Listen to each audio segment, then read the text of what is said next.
दिसंबर की यकबस्ता शाम में शहरी पेशावरी सूप से लुत्फ अंदोज होने के लिए ढाबों का रुख करते हैं। गर्मा गर्म सूप जिस्म को गर्म कर देता है और जायका भी दिल को छू लेता है। मौसम बहुत ठंडा है तो हम दोस्तों के साथ यहाँ आए ताकि सूप एंजॉय करें। के साथ आधी रात में सूप खाने के लिए सदर बाजार आए हैं।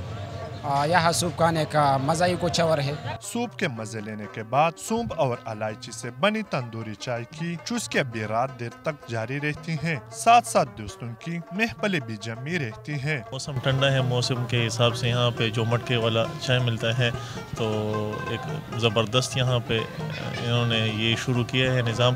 तो जब भी हमें टाइम मिलता है यहाँ चाय पीने ज़रूर आते हैं। ठंडा मौसम है तो मौसम के लिहाज से ये तंदूरी चाय पीने में दोस्तों के साथ आया हूँ और इस चाय के पीने से सर्दी का जोर भी टूटता है और इसका मजा जायका वो काबिल तारीफ है। सर्दियों में शाम होते ही हल्के पुल्के पकवानों के स्टॉलों पर खाने पीने के शौकीन अफराद का रश लग जाता है। कैमरामैन शबीर हुसैन के साथ सईद वजीर, डॉन न्यूज़, पेशावर।